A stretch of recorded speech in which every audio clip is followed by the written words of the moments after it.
ओम हर हर महादेव। आज मैं करवा चौथ की व्रत कथा सुनाने जा रही हूँ। मैं करवा चौथ की व्रत कथा करने से पहले आपसे अनुरोध करना चाहती हूँ कि यदि आप हमारे चैनल पर नए हैं तो कृपया करके लाइक करिए, सब्सक्राइब करिए, शेयर करिए। बहुत समय पहले की बात है। एक साहूकार के 7 बेटे थे और उनकी एक बहन करवा चौथ की व्रत रखी थी। सभी 7 भाई अपनी बहन को बहुत प्यार करते थे और उसे बहुत मानते थे। यहाँ तक कि पहले अपने बहन को खिलाते थे, बाद में स्वयं खाते थे। एक बार उसकी बहन ने ससुराल से मायके आई। शाम को भाई जब अपना व्यवसाय बंद करके घर आए तो देखा कि उसकी बहन बहुत व्याकुल थी। सभी भाई खाना खाने बैठे और अपनी बहन से भी खाने का आग्रह करने लगे, लेकिन बहन ने बताया कि आज उसका करवा चौथ व्रत है, वह निर्जला व्रत रखी है। यह खाना तभी खाया जा सकता है जब चंद्रमा देख करके अर्घ्य दिया जाए। चूँकि चंद्रमा अभी निकला नहीं था, इसलिए वह भूख प्यास से व्याकुल हो रही थी। सबसे पहले छोटे भाई अपनी बहन की हालत देख करके घबरा गया और वह पीपल के पेड़ के नीचे दीपक जला दिया और चलनी से ओट कर दिया।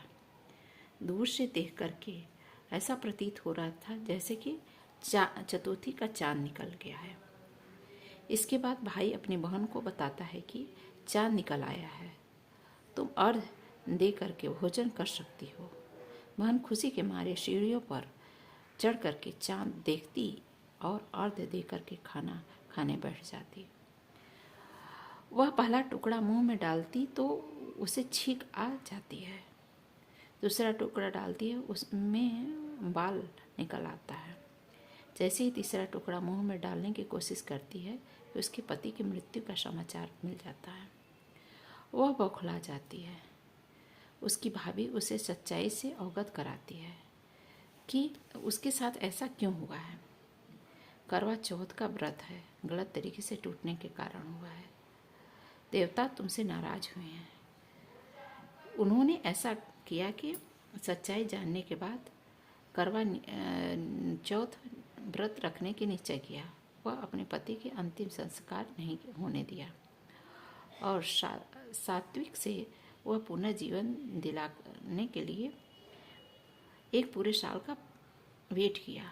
अपने पति के शव के पास बैठी रही और उसकी देखभाल करती रही। उसके बाद उगने वाली सुई नुमा घास जो उसके ऊपर एकत्रित हो जाती, 1 साल बाद फिर करवा चौथ आया। 1 साल बाद फिर करवा चौथ आया। उसकी भाभीियों ने करवा चौथ का व्रत रखा। जब भाभियाँ उससे आशीर्वाद लेने आती हैं तो वह प्रत्येक भाभी को यम सुई से लो, पिए, सुई दे दो, मुझे भी अपनी जैसी सुहागिन बना दो, ऐसा आग्रह करती है। लेकिन हर बार भाभी उसे अगली भाभी से आग्रह करने का कह देती हैं। इस बार 6ठे नंबर की भाभी का नंबर आता है तो करवा उससे भी यही बात कहती है। यह भाभी उसे बताती है क्योंकि उसके छोटे भाई की वजह से उसका व्रत टूटा था। अतः उसकी पत्नी में शक्ति है कि वह अपने पति को दोबारा जीवित कर सकती थी। इसलिए जब वह आए तो उसे पकड़ लेगी। जब तक वो तुम्हारे पति का जिंदा न हो जाए उसे छोड़ना नहीं। सभी ने उसको सिखा दिया था। ऐसा कह कर के वह चली गई। अंत में छोटी भाभी आती है। करवा उसने भी सुहागिन बनने का आग्रह करती है, उससे भी सुहागिन बनने का आग्रह करती है, लेकिन वह टाल मटोल करने लगती है। उसे देख करके करवा उन्हें जोर से पकड़ लेती है और अपने सुहाग को जिंदा करने के लिए कहती है। भाभी उससे छुड़ाने के लिए नोचती है, झूठती है, लेकिन करवा नहीं मानती है, न छोड़ती है। अंत में उसकी तपस्या को देख करके भाभी पसीज जाती है और अपनी छोटी अंगुली की चीर कर उसमें से अमृत के पति को मुंह में डाल देती है। करवा का पति तुरंत श्री गणेशाय नमः, श्री गणेश कहता हुआ उठ के बैठ जाता है। इस प्रकार प्रभु की कृपा से छोटी की भाभी के माध्यम से करवा फिर से सुहागिन हो जाती है और हर साल विधि विधान अनुसार करवा चौथ का व्रत रहती है। ये तो है करवा चौथ का महात्म कथा। यदि कथा आपको अच्छी लगी हो तो कृपया करके ज़रूर शेयर करें। जय करवा चौथ माता।